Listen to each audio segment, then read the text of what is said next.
Greetings everybody around the world. It's time once again for Ancient Aliens Radio. This is the dedicated radio show for the cast of Ancient Aliens.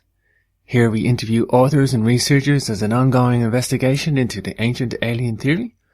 Don't forget to like us on Facebook or subscribe to the YouTube channel Ancient Aliens Radio. I'm delighted to be speaking to a fellow engineer today and a fellow researcher, an awesome guest. I've been looking forward to speaking to Michael Bara for quite a while now.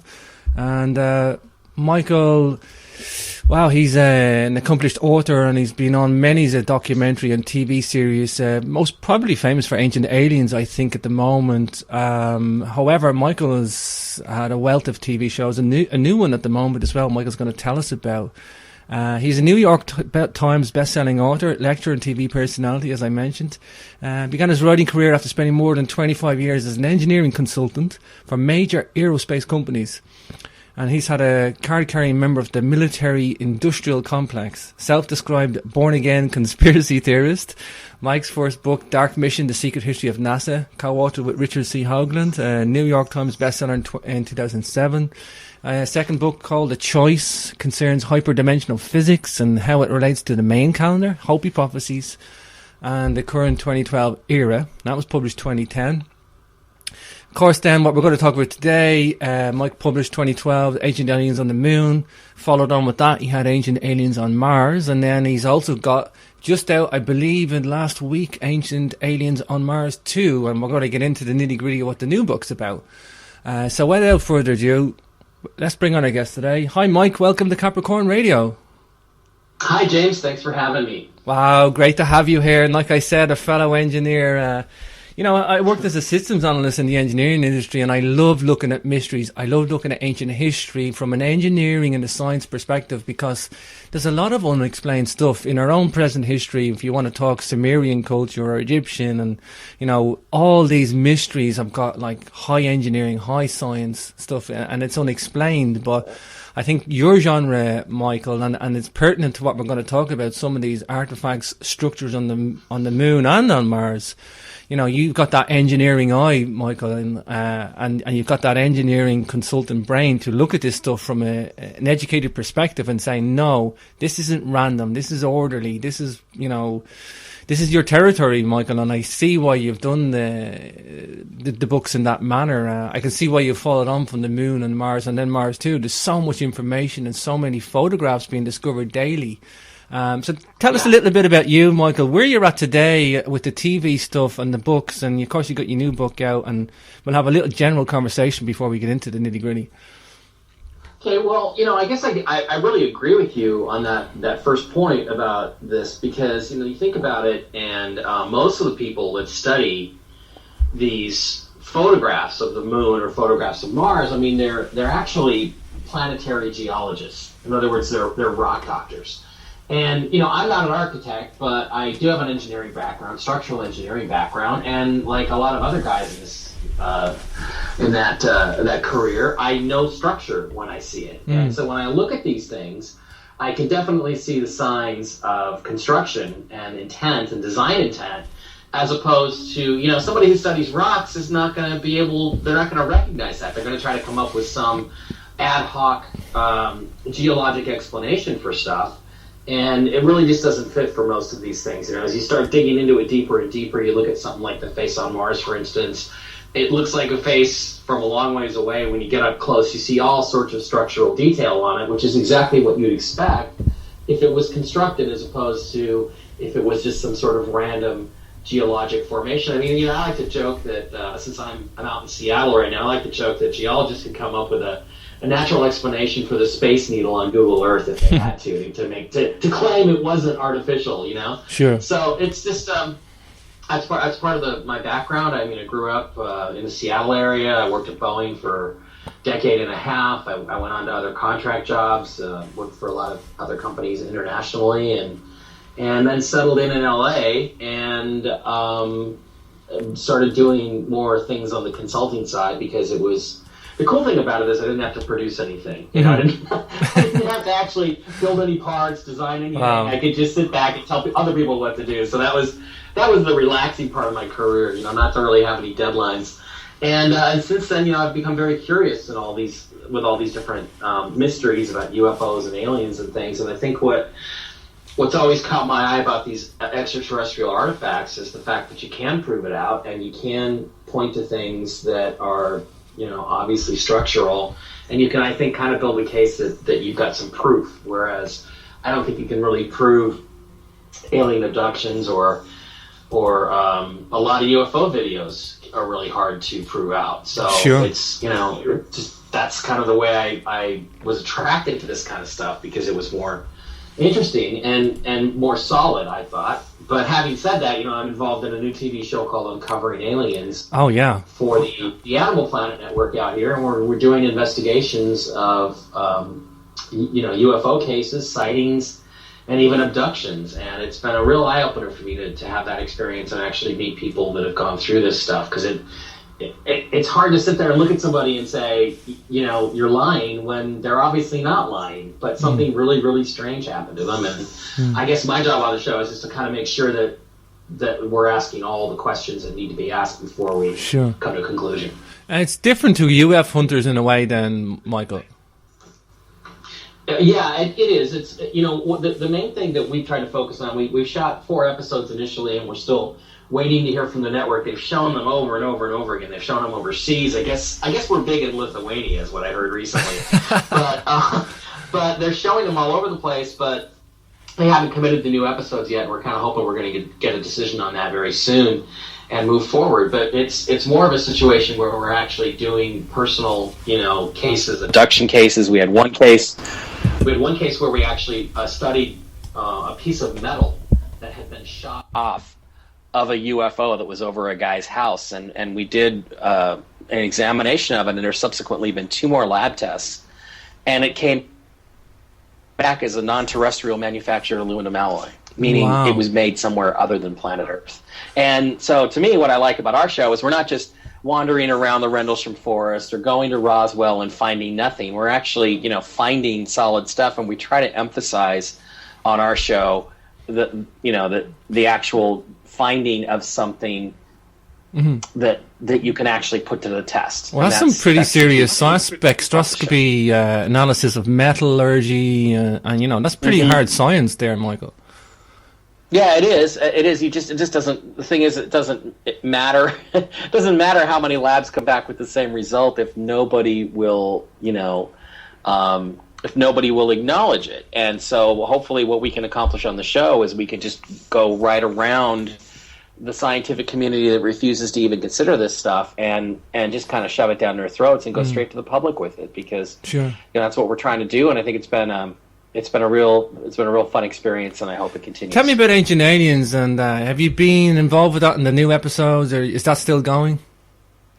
Well, it's still going. There's going to be a season 7. There are other people that have shot some season 7. I have not shot any of mine yet, and honestly, I'm not free to do that until my other show gives a thumbs up or thumbs down on new episodes. If Uncovering Aliens and Animal Planet say they want me for that show, then I can't do any other shows. So I have to kind of wait and see what they come up with there. And I was able to shoot a TV show for the Sci-Fi Channel about the moon. It's called, I think it's called, Ancient Mysteries of the Moon or something like that. It's going to be shown here on the Sci-Fi Channel. Wow, that's interesting. I don't know. Do you guys have Sci-Fi? Yeah, we do. Yeah, it's quite a lot of. It's actually free over here. We get a lot of free on some of the cable networks. It's quite. Okay. Yeah, we get a lot of history sci-fi stuff as well as just sci-fi as well. Like Right, but I mean the actual Sci-Fi Network. Yeah, we get the Sci-Fi Network here in UK and Ireland. We have the Sci-Fi. You should look for that on July 20th. They're going to be showing that wow, show. That's interesting. I sat for some interviews for that. It should be pretty interesting. It's, a lot of the stuff is right out of Ancient Aliens on the Moon, out of that book that I wrote. So it should cover that. And again, with these things, you sit down and you do them, and it's all about how they edit things and how they cut you. And exactly. You never know how it's going to turn out. But the producer Bob Kiviat, I thought, did a really good job, at least from my experience with him. And hopefully, it'll be a really interesting show, and it'll again push the discussion forward and start bringing these kinds of ideas more into the mainstream, so we all don't feel like we're the black sheep in the family because we're interested in this stuff. There's a massive interest in this in the general public now. Everybody from all walks of life, Michael. You know, did you see that coming? Were you a lone ranger for a while, Mike? Pioneer in a way? Yeah, I think so. You know, I got really interested in doing stuff on artifacts and so forth, like in the early 1990s. But what really helped that was the X-Files, to be quite honest with you, because it was a very popular show, brought a lot of these memes and ideas into the cultural consciousness. And then when that sort of ran its course and faded away, we had a gap there of about 10 years. And really, then along comes Ancient Aliens. Mm-hmm. And with Ancient Aliens, you have this whole new audience of young people. The kids of those folks that watch the X-Files are now grown up, and they're very curious about all this stuff. And they also don't trust authority quite as much. So when some guy who has the word scientist under his name makes some statement, no matter how ridiculous it might be, there's a certain percentage of the population that just accepts that because he's an authority figure. Mm-hmm. But these kids, the younger audience, they don't necessarily buy into it, and they keep asking questions. And fortunately, we're coming up with a lot of answers for them that only, of course, open up new questions. Mm-hmm. So that's the process, and you just keep moving forward by asking the next question. Of course, I think, in fairness, Michael, what you do with the Moon and the Mars stuff is limited in terms of other researchers. I mean, there's not many people who carry the flag for that one. Yourself, Richard Hogan, in fairness as well, and I know you've pioneered stuff with Michael, with Richard as well. And I mean, I think a lot of people on Ancient Aliens, they all tap into their own genre, and that's fine. But I mean, not many people want to take this on in the manner that you have done, Michael. And when I first heard you talk on Coast to Coast AM about the Moon stuff, and I was like, wow, it just pays off when you dedicate yourself into a research topic. You don't know what you're going to find till you're doing it. And I think you have, put this genre together because it is a genre of anomalies and mysteries. I sometimes don't know which one's more fascinating, Mars or the Moon. It's like I seem to go between the two. Yeah. Yeah, they're both fascinating. And thanks for that. The thing is, the Ancient Aliens question is fascinating to a lot of people, and it should be, because there's all kinds of mysteries about the Earth and ruins and things that are here on Earth, and there's some question, did they have the technology to build them? How did they cut and move the 1,400-ton trilithon blocks at Baalbek? How was that stuff all done? Yeah. And you don't know those things, but again, there could be technologies, there could be techniques, there could be things that we knew back then that we've lost now, that we know. And I don't mean technologies, I mean, maybe we were able to move things with our minds or with other capabilities that we don't have anymore. Mm-hmm. We don't know. We'll never know. But the thing is, if you can find one artifact, one ruin, one piece of technology on the Moon or on Mars, then you've proven the whole Ancient Alien thesis, at least in the context of somebody was here before that had very advanced knowledge and very advanced technology, and probably taught us everything we knew in the ancient world. Do you ever subscribe to the idea that... that's why I'm fascinated by it. Michael, do you ever subscribe to the idea that we may have been evolved in the past, and it may have been our stuff on the Moon or Mars, and that we wiped ourselves out?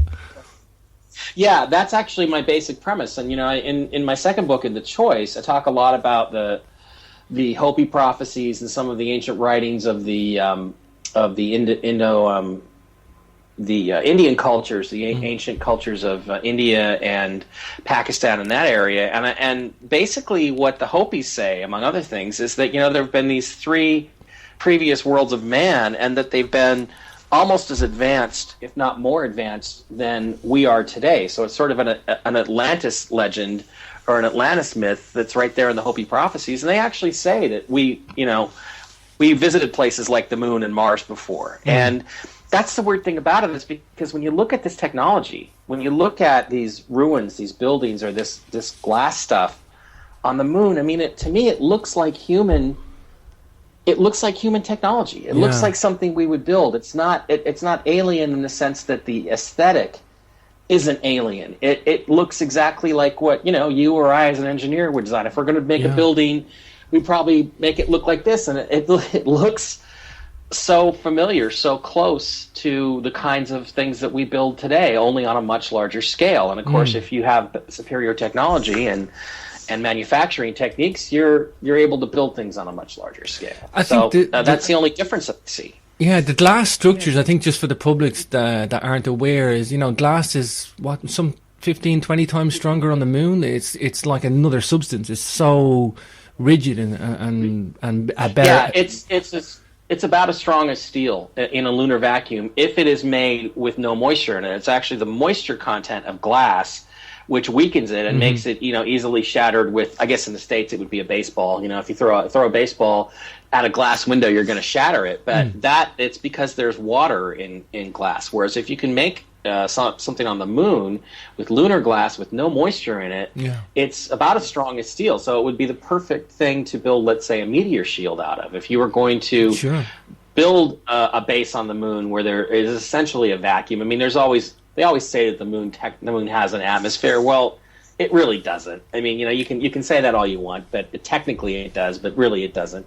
It's a hard vacuum on the lunar surface, and the ideal way to build a shelter or a meteor shield would be to build it out of glass. Unfortunately, there's an abundance of glass on the lunar surface, and it all doesn't. It's all lunar glass. It doesn't have any moisture in it, and in fact, NASA has some of their plans for the moon base when Bush was talking about going back to the moon.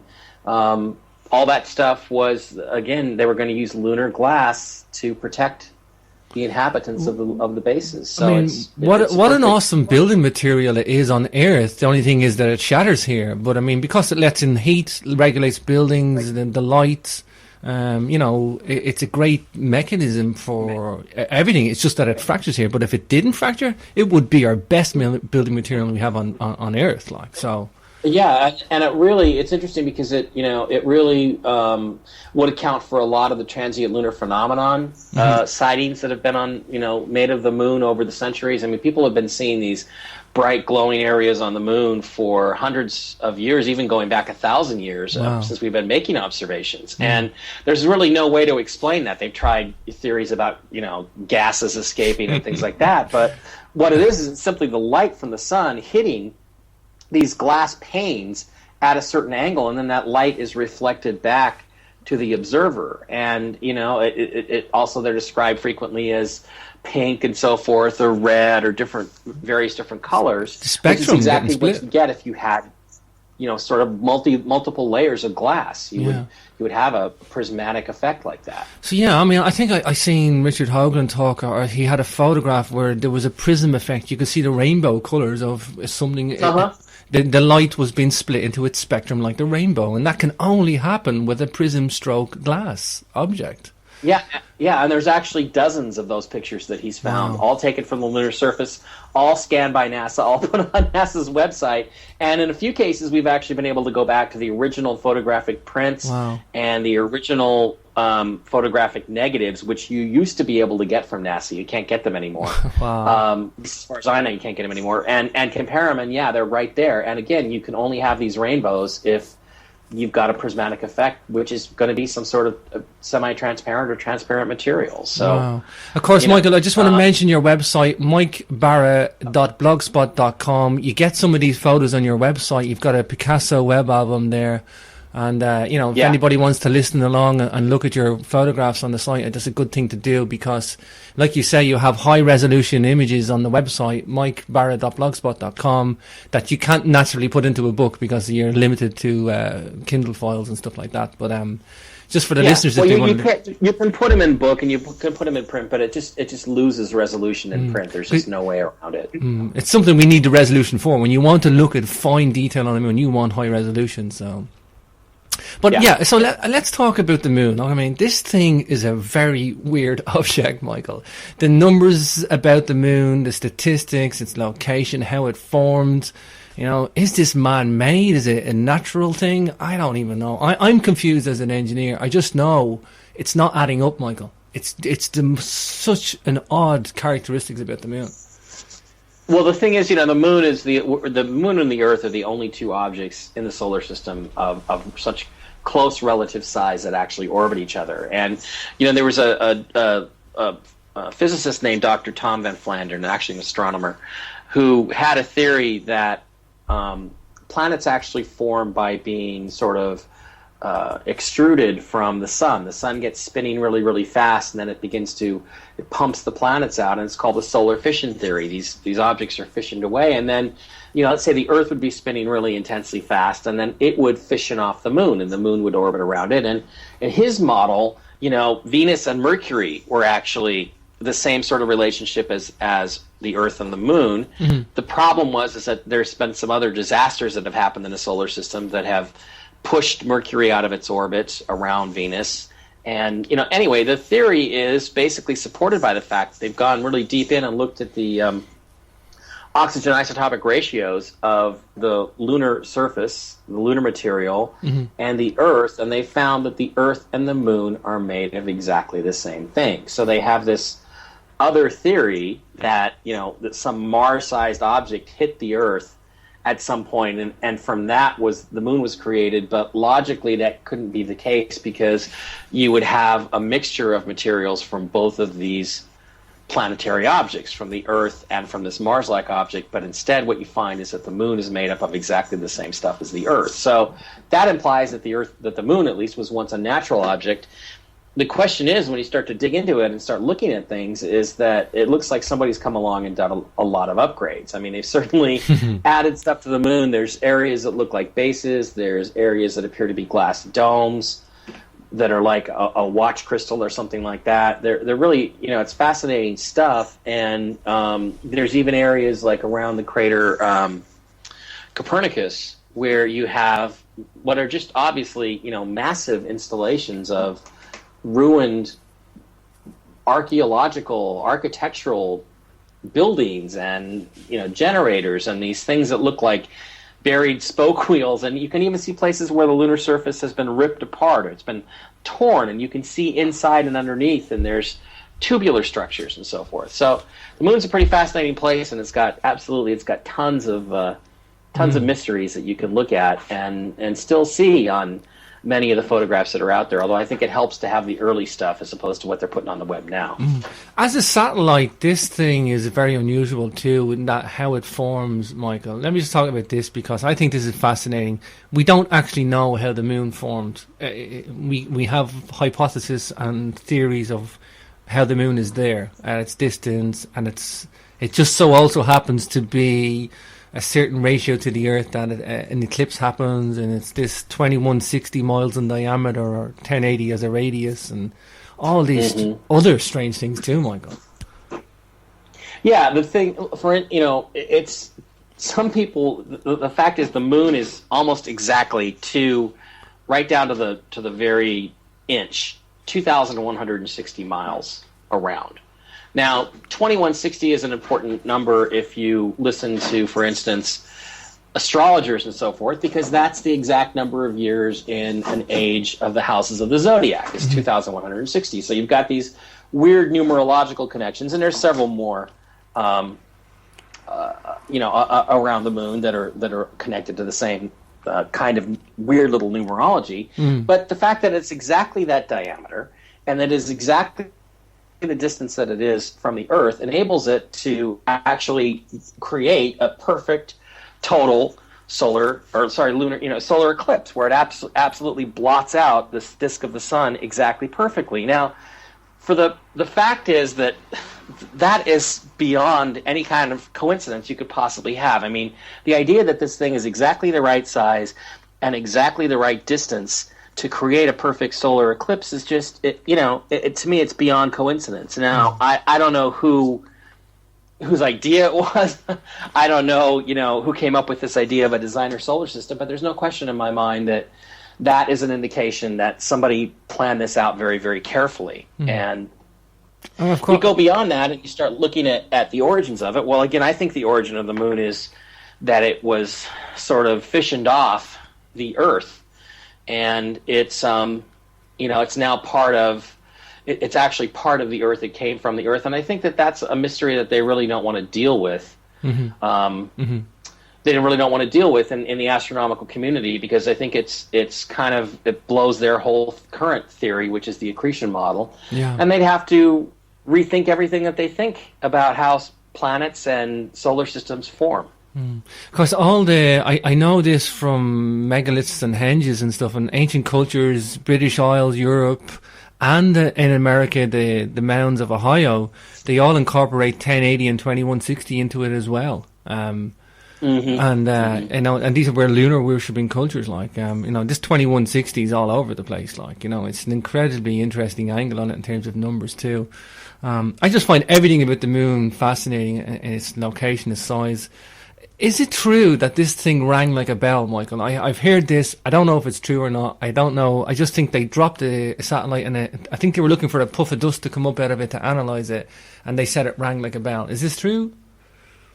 Yeah, it is true. Actually, back in the Apollo days, I want to say it's Apollo 16. They had placed seismometers on the lunar surface at each one of the Apollo landing sites, and on Apollo 16, they deliberately crashed the Apollo 16 ascent module which was named Orion, into the lunar surface. And when they did that, they were very specifically listening to see what kind of seismic activity they would have. Sure. What they ended up having was the moon itself kind of rang with that resonance of that seismic frequency for, I think it was over 14 hours. Wow. It should not have done that. And that hours. implies that there are vast caverns inside the moon, that it is essentially mostly hollow.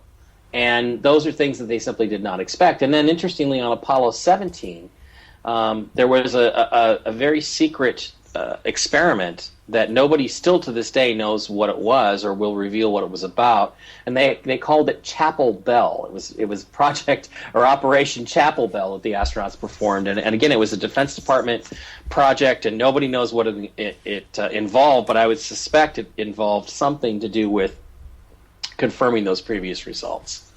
So, wow, that's fascinating. It is true that it rang like a bell for about 14 hours, I believe. That to me, Michael, when you just talk about what we just talked about, that it implies it's an artificial object. Maybe it's got a skin around it. Maybe it was put in stationary orbit to regulate our tides, because that's what it does also. I mean, without the moon being exactly there at that weight, at that distance, maybe it's smaller and heavier, but then it's further away. Regardless, the ratio of the weight to its location and its gravitational pull at exactly where it's at, regulates your tides. We would be covered with storms and all sorts of weird and wonderful stuff, and we wouldn't be able to have the civilization we have on Earth.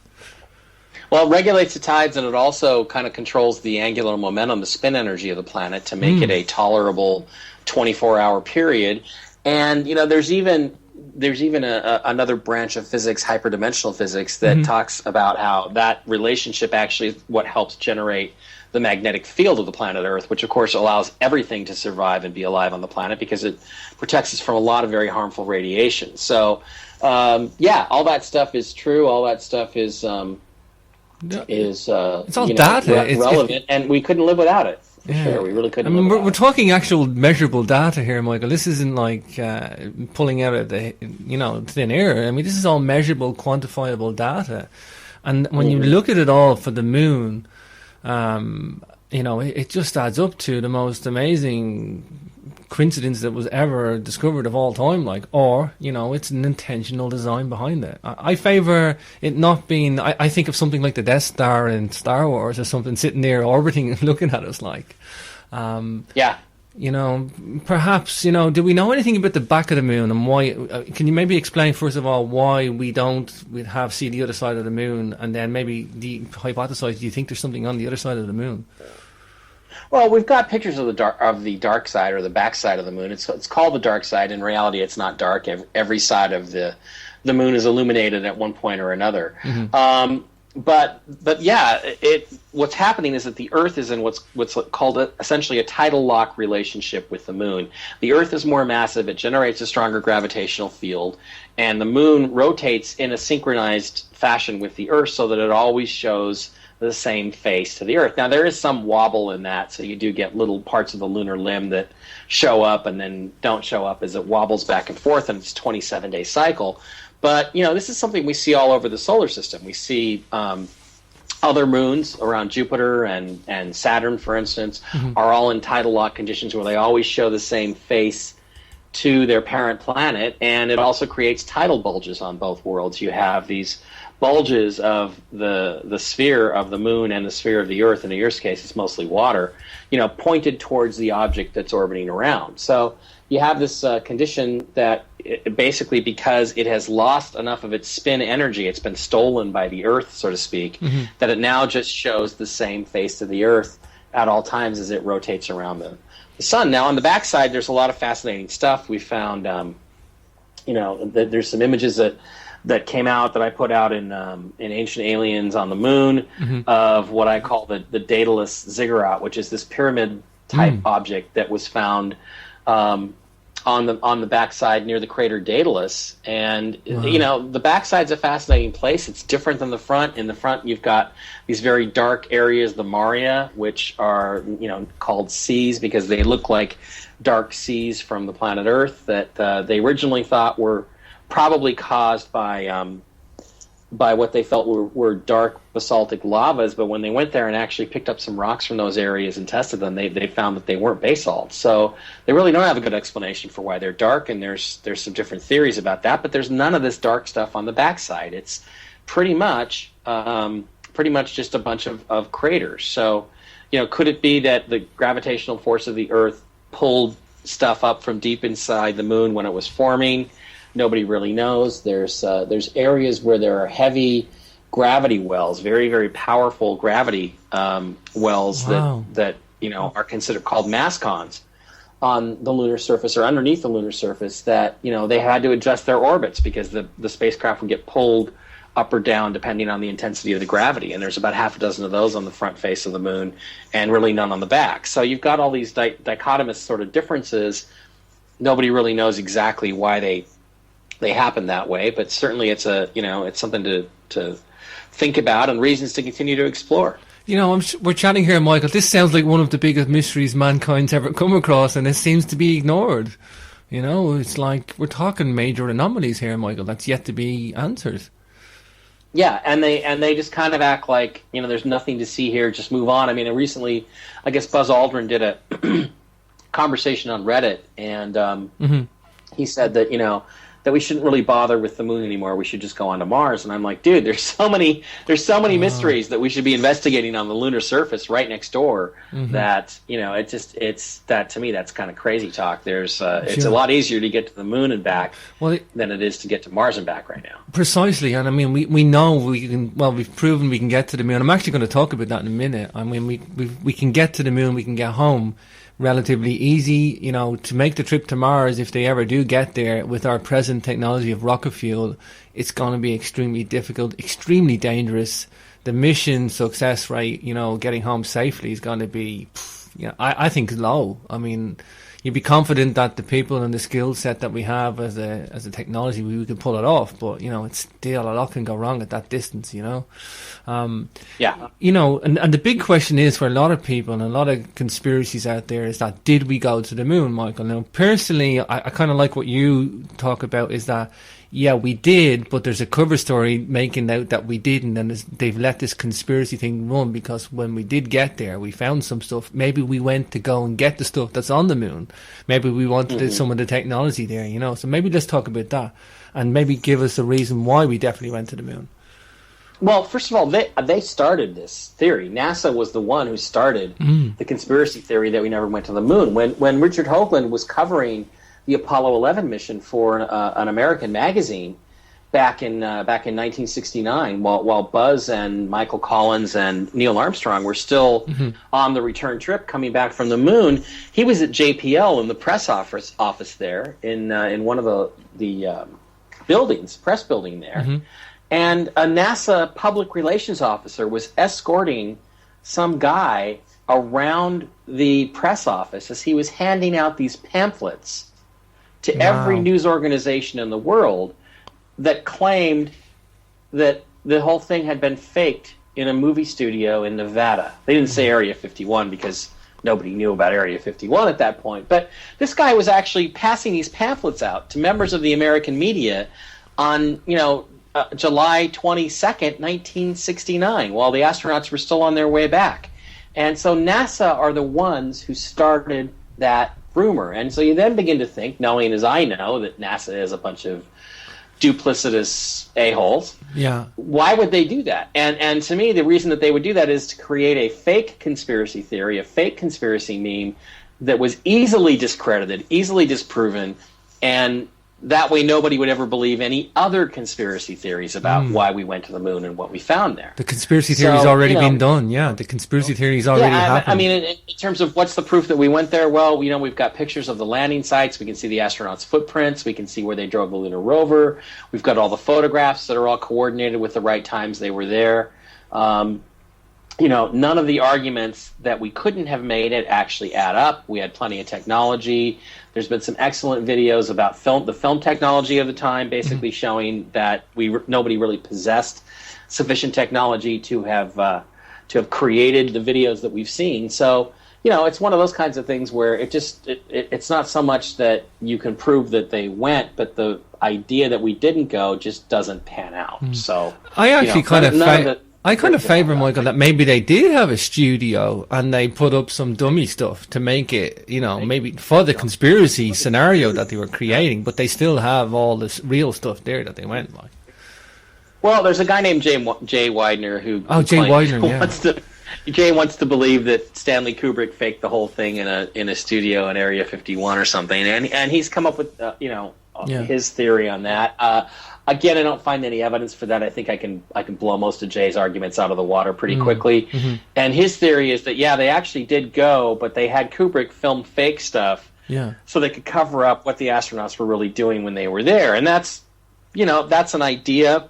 Yeah. I don't see a whole lot of evidence to support it at this point. Yeah. But it's just, it's like, okay, that's one idea. It's not necessarily one I concur with, and I think, again, I can shoot down most of his evidence. And Jay and I have talked briefly about, doing a debate maybe back at his in Colorado at some point where we argue about the photography. That'd be interesting. But there's other situations. Apollo 17, they went to an area called Nansen, which was near a mountain called the South Massif. The South Massif is essentially a hexagonal-looking mountain with one side blown out. Looks like there's some kind of internal explosion. And Nansen is this V-shaped depression that goes underneath the mountain. And what they did is they drove the rover up to the very top of that so you couldn't look directly into it with the camera. They dismounted the rover, they turned the camera on, and then they start to explore the area. And for the next 20, 25 minutes, the camera is controlled by NASA, and it pans everywhere except where the astronauts are working. You don't see anything that they're doing. Wow. And when they get done with it, they come back and CERN and says, we weren't, just so you guys back there know, we weren't really able to look around any more than you've seen. And of course, we hadn't seen anything because they weren't showing us what they were doing. And they certainly had time to walk down in there, take a look, and see if that was a doorway into this thing, which it kind of looks to me like it was. So, again, it's a situation where I don't think they had to fake anything because of the way things were set up. They had very bad cameras. Mm-hmm. When they got better cameras, they controlled how they were, where they were pointed, what they were pointed at on Apollo 12, where I think they landed right smack in the middle of a bunch of these ruins. The first thing that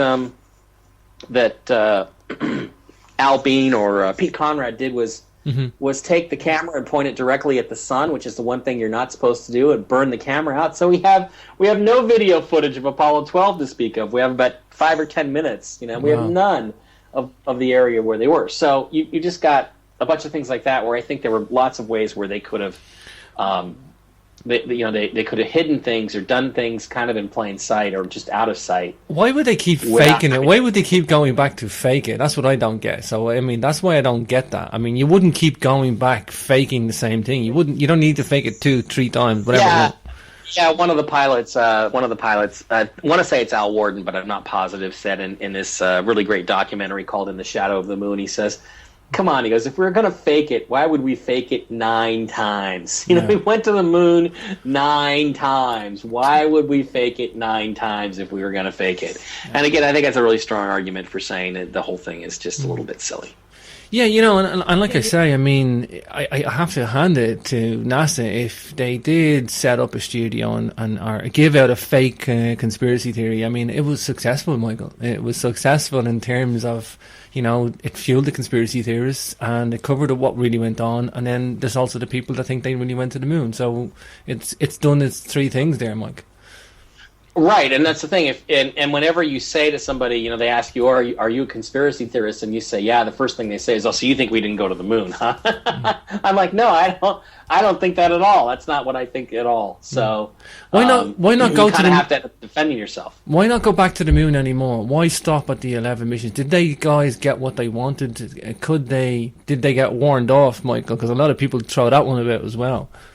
Well, there's the rumors that they got warned off, but again, there's no proof that they got warned off, and it is kind of odd that we haven't gone back. But it's not so odd when you think about it in terms of the political context of the day. If you had a situation where you had to do this with public money, and you had to do it with public technology, and so forth, we've had, we've gone through a period of 25 or 30 or 40 years now, where there have been other political priorities. And people have wanted to spend money on other things. And, they unfortunately have had a kind of a sway over the news media. There's a definite bent to the news media here in the United States. I think it's pretty much worldwide. It bends to the left, and everybody's always saying, well, why don't we spend the money at home on poor people, so we can get the poor people to vote for us, rather than spend it on going exploring some dead rock. And as long as NASA's position on the moon is that it's a dead rock and there's nothing really worth learning about it, it's kind of hard to justify spending billions and billions to go back. And I think that's as big a reason why we've never gone back as any. I think it's just, the overt politics of it. Mm-hmm. So that does not mean we haven't secretly gone back. And it does not mean that other countries are not interested in going back, which I suspect they are. Mm-hmm. And they're all a lot of them are building programs to go to the moon. The question is, if it's really just a dead rock, what's the advantage of going there? And you kind of got to wonder, why are the Chinese going to spend all this money to try to go to the moon? Why are the Indians trying to go to the moon? Why are all these different spacefaring countries now looking at going back to the moon? And I don't know. My guess is that they think that we didn't share everything that we found when we went there, and they want to go get some of it for themselves. But that's pure speculation, and that's just my thought. I don't. There was a lot of fact. Well, the thing that gets me as well is I accept that they went to the moon. I also accept there was a fake conspiracy theory, and but I mean, even if you didn't, why have all these secret conversations, Michael? Why have all these private conversations on air, off air? It's extra icing on the cake for me, Mike. Yeah, and there's really weird stuff. I mean, there's stuff that I went over in Ancient Aliens on the Moon, and we also went over in Dark Mission, where on Apollo 10, Apollo 10 had the full capability of landing on the lunar surface. They were just prevented from doing so. They didn't give them enough fuel to actually land. They crippled the spacecraft, so they couldn't possibly land. And you think about it, if the real purpose of going to the moon was to beat the Russians politically, why wouldn't you land the first opportunity you have? Why would you do a test run and yet not give them enough fuel to land there? And again, it's because, in my opinion, it's because there wasn't time yet. There wasn't sufficient time to actually. They had to do things when the stars were right and all these other weird things that NASA does. But Gene Cernan is there on Apollo 10. He also was on the Apollo 17 commander, and he's quoted as saying things like, "Wow, we're really down among them now," and they're at 50,000 feet. Okay, so they're 10 miles above the lunar. There's no mountains on the moon that are 50,000 feet high. So what's he talking about? And the only thing I can think of that he's talking about is these giant glass towers that we've seen in so many different photographs of the moon that we've talked about earlier. And that's all I can think of that he's referring to when he says we're really down among them now. So there's all this sort of secret, coded, interesting conversations that take place. And you gotta kind of put them together in your head and say, does this make sense, and how does it fit, and what are they really talking about here? I'm looking on your website, Mike, at the glass towers above the moon. It's awesome. They're just like glass city tower blocks. Yeah, and the thing is, it's interesting because I've gotten into some rather heated debates on my Picasso web album with people who say, oh, there's scratches on the print or scratches on the negative, and originally what was done with these is that negatives were ordered from the National Space Science Data Center and other archives, and they were taken to a photographic lab, and they were enhanced at the lab, and the people at the lab were, they examined the emulsion, they examined right down to they got into the grain of the film, And they verified that there were no scratches on the film. There was never any scratches on any of the films. So none of that stuff is scratches on the film. Wow. None of that stuff is artifacts of the enhancement process, because the enhancement process at that time was extremely primitive. Somebody tried to tell me it was because it was a JPEG, and I'm like, no, they were all full resolution TIFF scans at the time, which have no compression, so they're not compression artifacts. And the thing is, too, is that all of these glass structures that you see, they follow the lighting geometry of the local vertical. In other words, you should see kind of a bell curve where the brightest stuff is in the middle of the picture, and then the glass sort of fades as the light fades. You don't have an exact, the light's not coming in, and it follows the geometry of light scattering. Wow. They all do. So, again, that's how you're actually looking at something where light passed through it on the surface of the moon. That's what you're actually looking at. And, and again, all this stuff was confirmed. It was all confirmed in the 1990s by a team called itself the Lunar Anomaly Research Group out of McDonnell Douglas in St. Louis, led by a gentleman named Marvin Zarnick, the late Marv Zarnick, who's not with us anymore. He was one of the people who helped Buzz Aldrin come up with the rendezvous and docking procedures for spacecraft. They're the ones that figured out the math to actually rendezvous two spacecraft in orbit. And, these were not stupid people. And they went, yep, it's all there. It's really there. So gone through all that stuff. But, again, every time a new generation comes along, they think they're smarter than everybody else. And, Sure.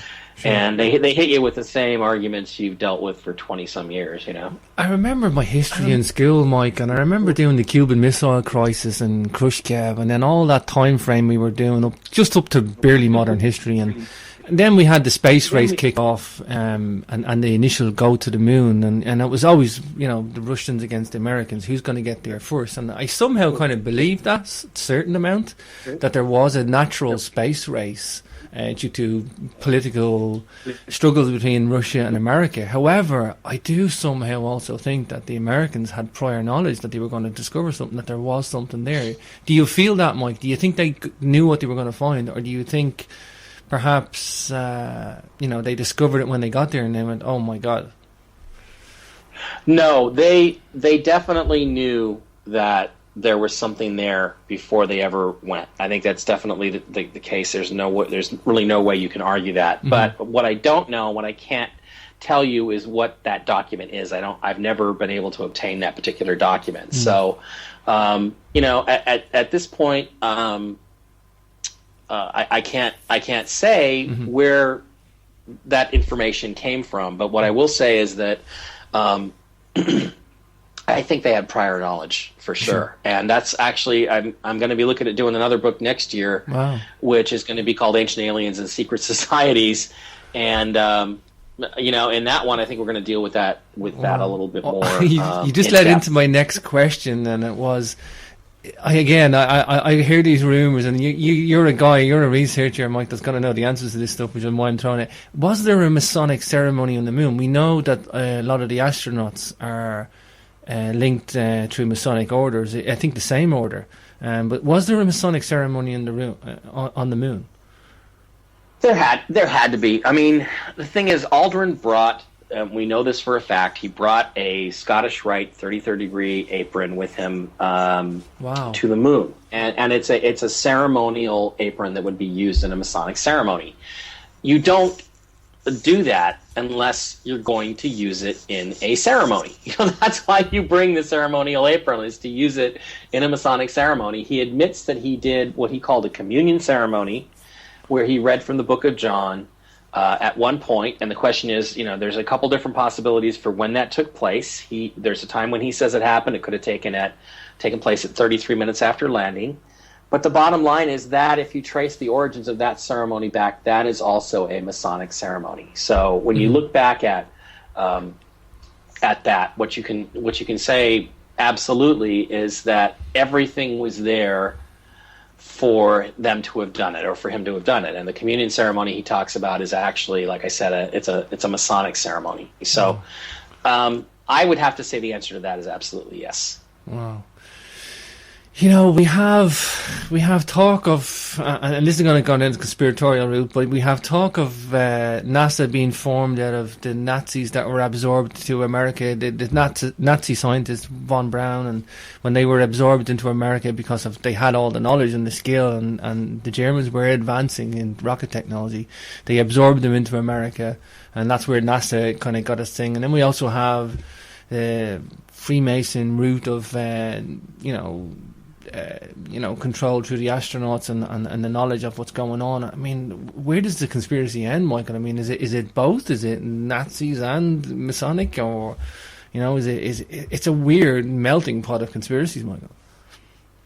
Yeah, it is. But what Hoagie and I talked about in Dark Mission was that the fact that in reality it was, you had three different groups at NASA, operating at NASA. You had the Nazis, which were all the German rocket scientists, many of whom were high-ranking Nazis. Yeah. You had what we called, the Freemasons, which were a group where you could easily show who was associated with whom. Kenny Kleinknecht was the brother of C. Fred Kleinknecht, who was the head of the 33rd degree Scottish Rite of the Temple in Washington, D.C., which is the group from which Buzz Aldrin took the Masonic apron to the moon and performed his ceremony. That was the specific, temple from which he took that flag and brought it back. And then you have what we call the magicians, who were out basically running things at JPL, and they were, many of them, followers of Aleister Crowley and a lot of the things that he was teaching. And all of them at their root core belief system, every single one of those three groups, basically believed that we, the human race, were directly descended from extraterrestrial gods who had previously inhabited the moon and Mars and had come to the Earth and taught us everything we know about science and agriculture and astronomy.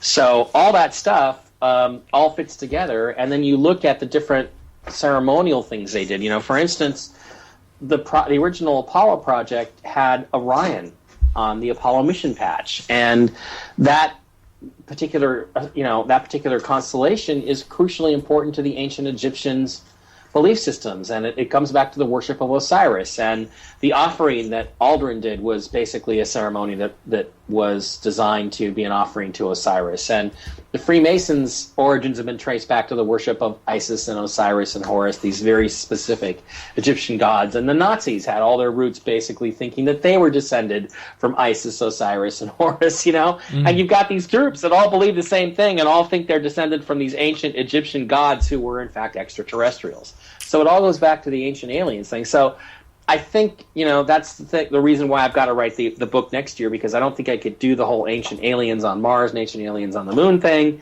without talking about ancient aliens and secret societies and their influence on NASA and our space exploration. It's like a side research project. It's like research behind the research in a way, Michael. Yeah, and in fact it is. That's the reality of it, yes. Michael, of course, I'm going on about the moon here. We're here to talk about your latest book. I think it's pertinent because I can see where your research, I wanted to do some justice on the moon, and I think it's equally fascinating, our nearest neighbour as well. But we are here to talk about Mars and the strange stuff on Mars as well. I think in terms of geometry, structures, I think we got more tangible stuff there in terms of photographs. But yeah, I mean, why the second book on ancient aliens on Mars? Well, the truth is that, with the first book, I really couldn't, I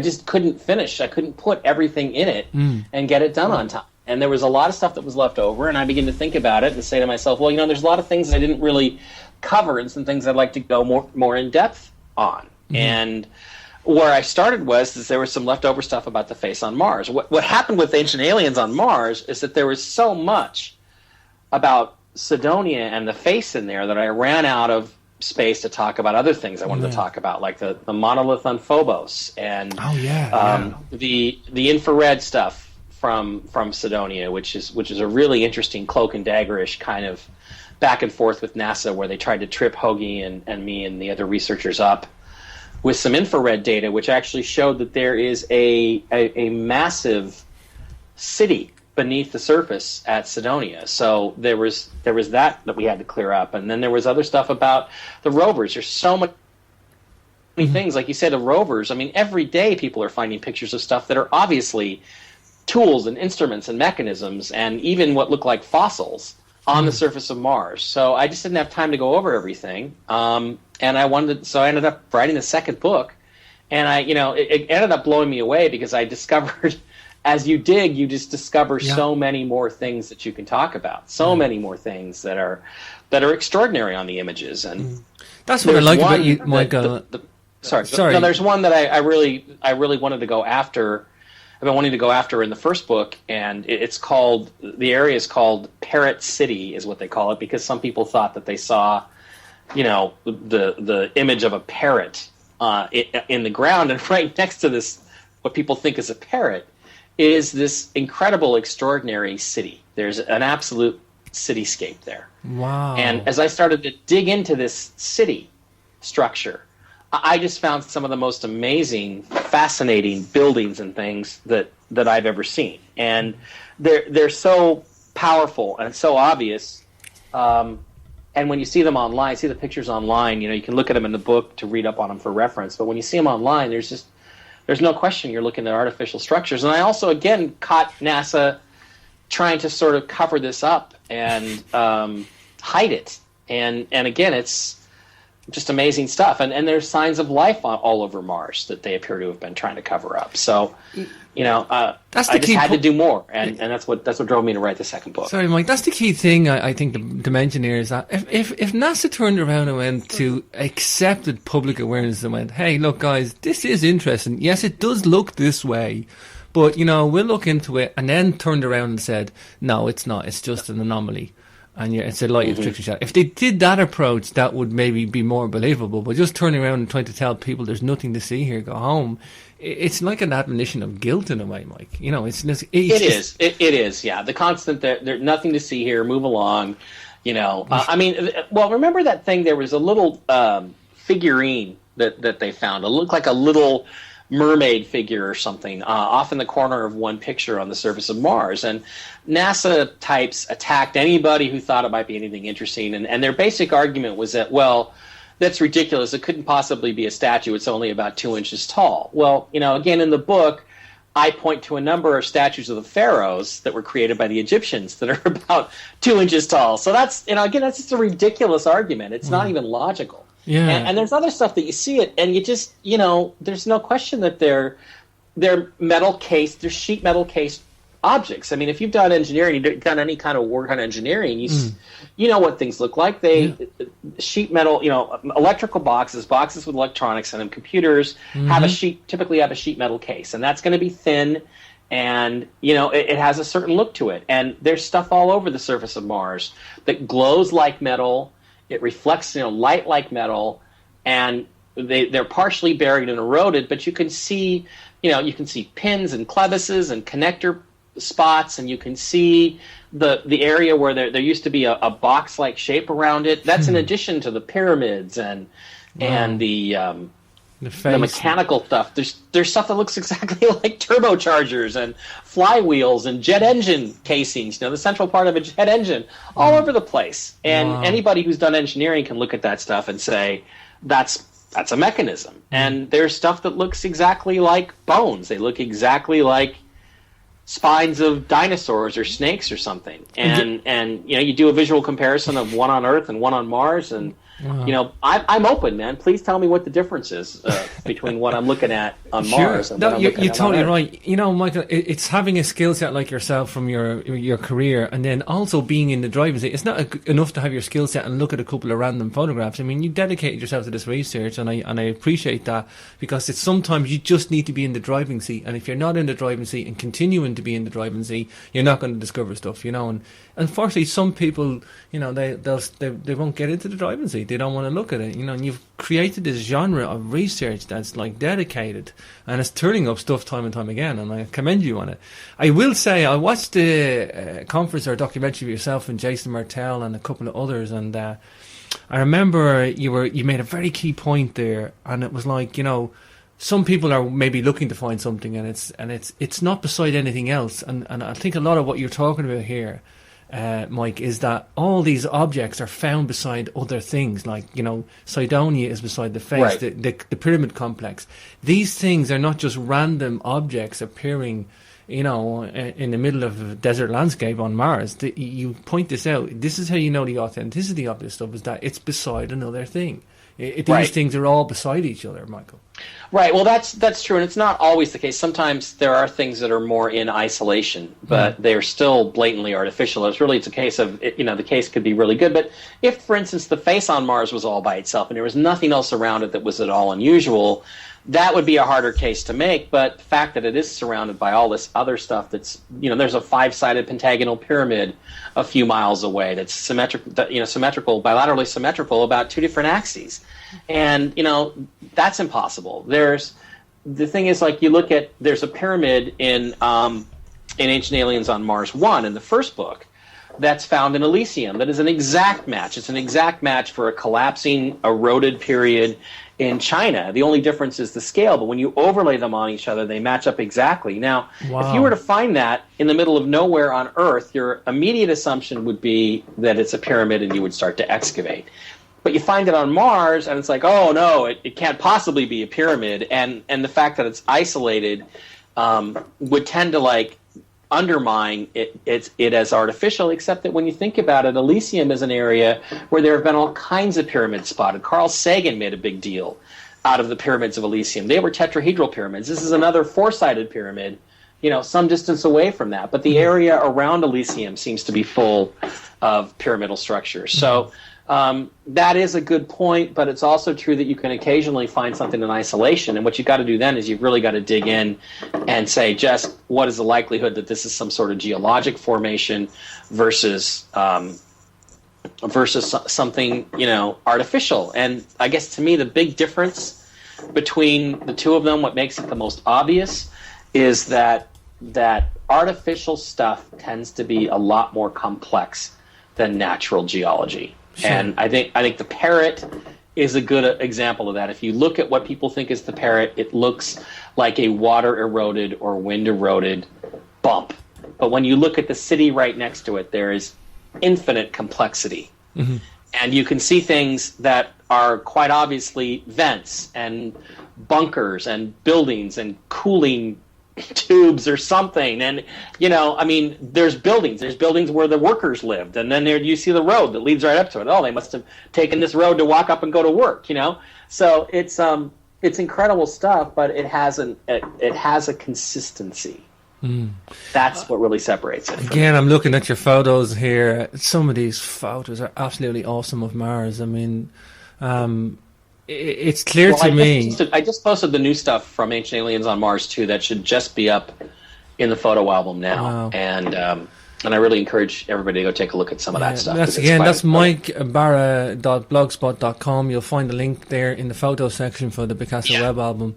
The photo evidence is damning against NASA and a cover-up. Okay, so let's leave NASA out of the equation. Let's get into the analysis. Look, I think Jason told me quite recently as well, Jason Martell, about the Cydonia beachfront property idea that, there seems to be evidence of a waterfront being near the Cydonia complex, as we call it.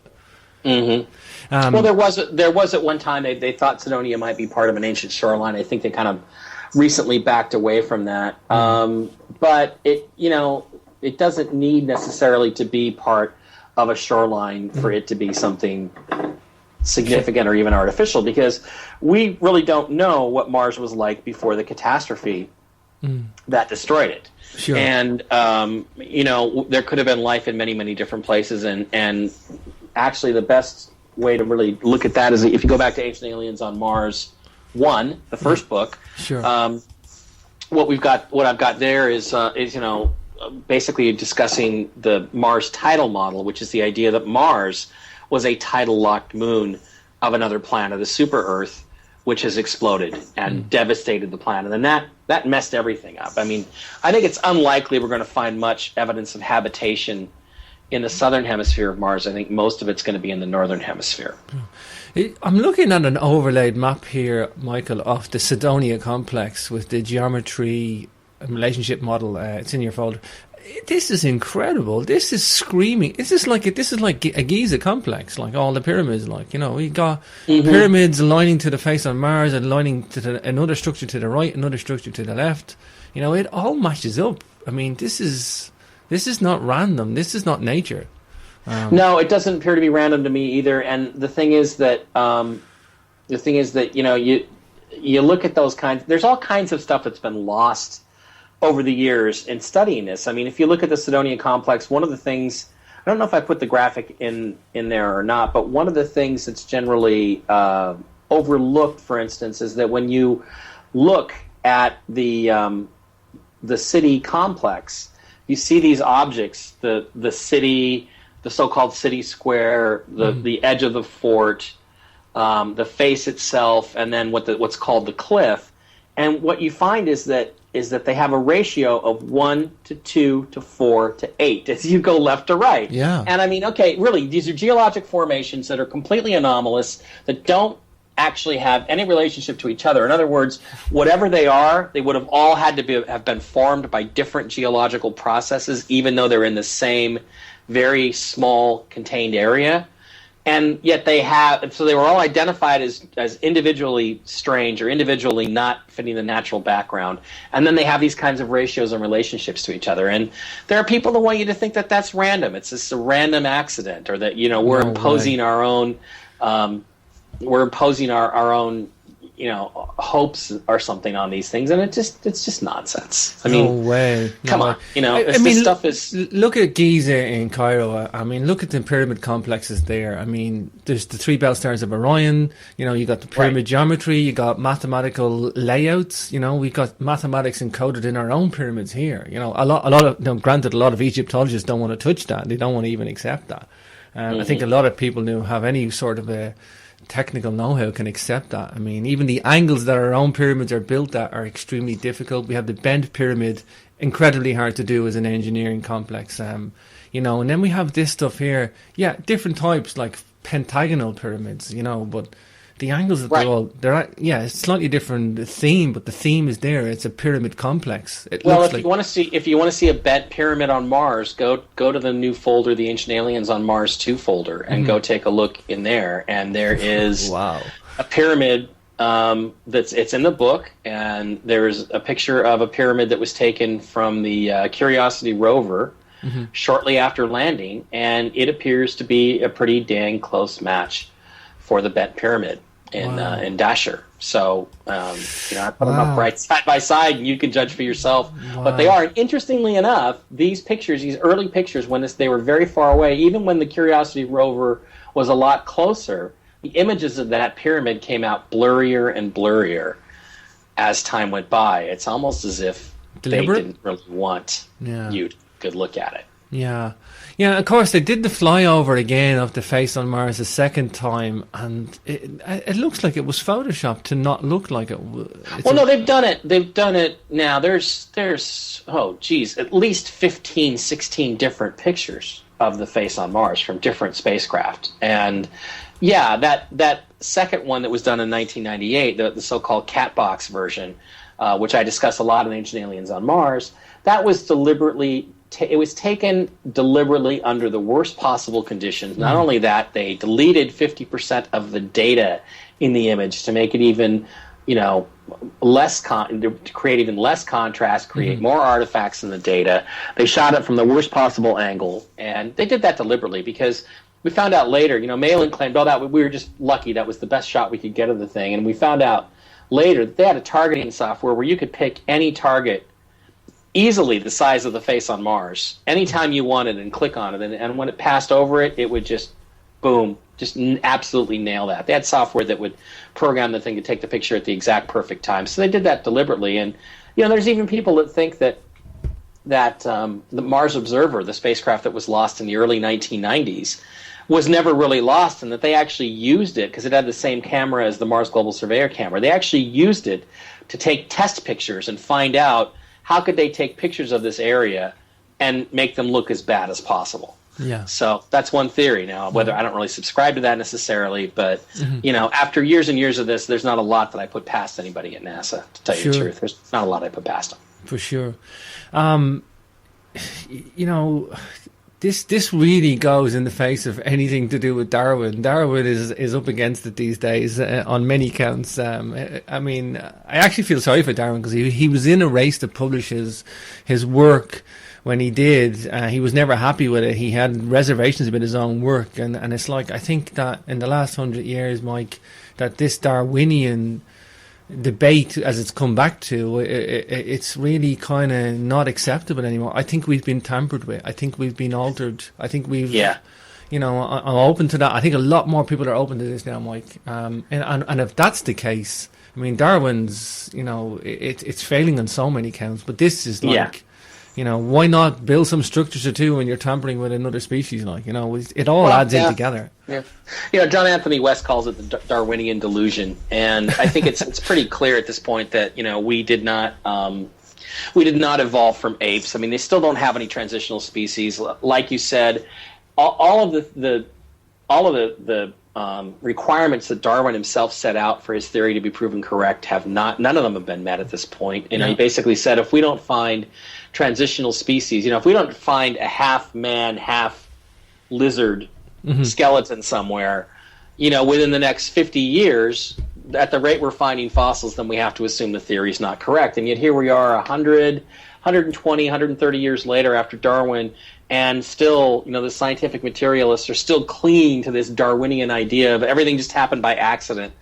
And I think pretty obviously there's intent in the design of our bodies. There's all kinds of reasons to argue that. There's intent in our creation and our intelligence, and it wasn't just some random accident of nature. So, like you say, Darwin's really up against it, and I think that's another reason why they fight so hard against this kind of information getting out, like ancient aliens, the ancient alien theory, ancient aliens on Mars, because they don't want people to start realizing that there's something bigger than them out there. Sure, and I think that's deeply, deeply frightening to the John's been on the show. John Anthony West has been on the show twice. He's an awesome guy, and I love his linguistic skill set for labeling things. It's perfect. But yeah, you mean the Darwinian delusion, as you say. In the last 100 years, Michael, I mean, we've had some strange and interesting things happen. We've had discovery after discovery. I think science is now caught up with everything, Mike. The problem is the science is at a parallel with discovery, and we're discovering stuff through science, and it may be, genetically, I think we're not supposed to exist past 200,000 years ago because the genetic mistakes don't add up past 200,000 years, and it's like even geneticists don't want to face that because that faces the Darwinian problem, and it's like science is time and time again meeting this question head on.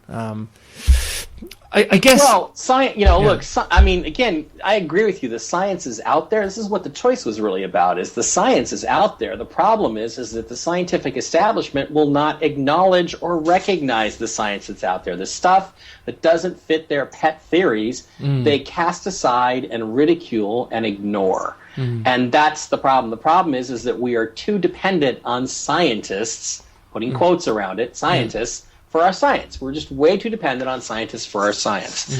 And unfortunately, what's going to have to happen before we really can change anything is we're going to have to start thinking for ourselves, analyzing stuff in greater depth on our own, and making our own conclusions and trusting our own intuitions on these things. For sure. I have to ask you about these tubular structures, Michael. These things... I was looking at pictures of these tubes on Mars. Is this an underground system, a train line, a tunnel system? It clearly looks like some sort of a tunnel system, Mike. Yeah, I don't know what that is exactly. It could be a tunnel system. It's the argument has raged over whether this is a tunnel system or whether it's something else. And the bottom line is that, you look at these images, there have been some MRO images, the scientific materialists, all they've got, guys like Dr. Phil Plait, who is the biggest douche on the planet as far as I'm concerned, all they have for an argument is that, it's not convex, it's concave. it's an optical illusion. You're not really seeing these tubes. And then he tried to claim that the really bright reflection there, which is obviously like glinting off of glass or metal or ice possibly, was just an optical illusion created by, contrast enhancement. And then, of course, MRO pictures came out and the same thing was glowing in the same way. So it looks to me like you've got some sort of a tubular structure transportation system, and these white, bright objects are not sand dunes. They actually appear to be, structural supports of some kind wrapped around this. And it could have been, we could be looking at really Lowell's canals. These could be the ancient Martian canal builders that really did try to get water to different parts of the planet that were lacking it. That's exactly what we could be looking at. And, I don't know. I think there's something very interesting worth investigating. But, to me, they're quite extraordinary. Wow. Totally, yeah. I mean, again, it just beggars belief that there's all these anomalies, and it's like there's all these technobabble answers engineered to explain it away. It's some sort of a technical language, extraordinary technical, terms and language to explain it all away, and it's, it's not right. I think there's a lot of ignorance, Michael. There's a lot of ignorance. I think these tubes, though, are one of the exciting things to be researched because they're quite big, aren't they, Michael? They span quite a distance.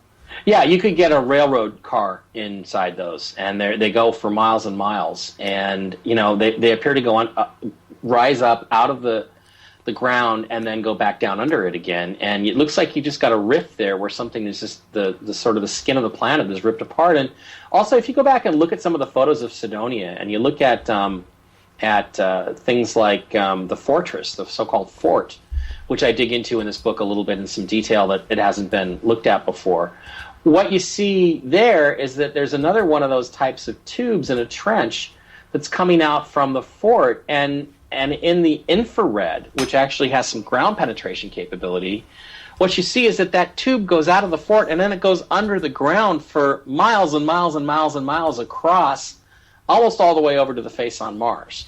So it looks like it could be some sort of subsurface transportation system that's been just exposed by the by the years and years of erosion. Mm-hmm, mm-hmm. Wow, Michael, we're going to wrap it up soon, and we're just at the end of the show.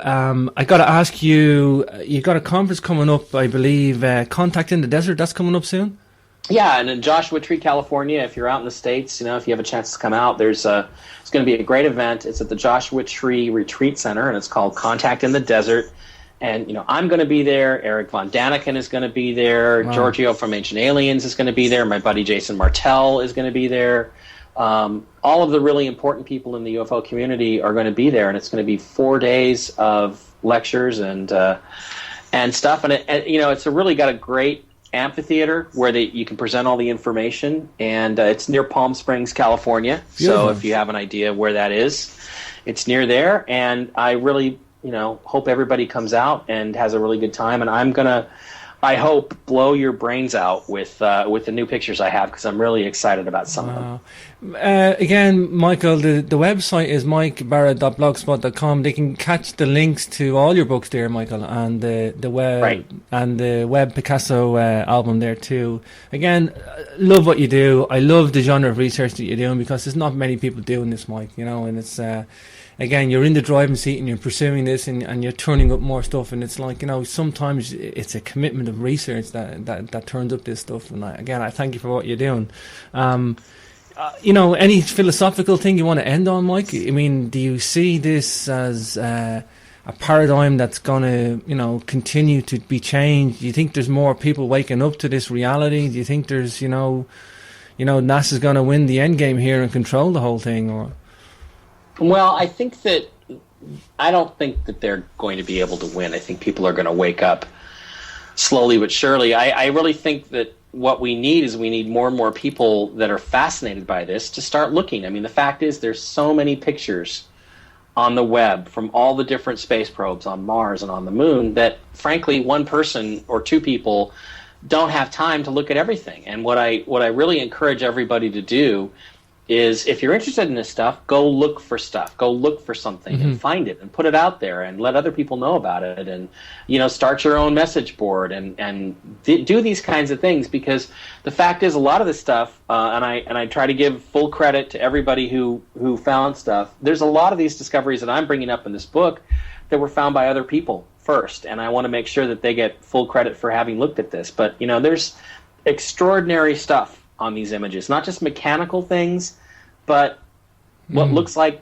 skulls and dinosaur bones and things that just, they defy explanation. And the reality is that this truth, whatever it is it's all of our birthright, not just a few of us, not just a few researchers. So the more people that get involved in this and do it themselves, the more discoveries are going to be made, and the harder it's going to be for the repressive types to keep this information from the general public. Wow, beautiful. Are you still talking to Richard? Is Richard still going in the research these days, or is he? He still does his own thing.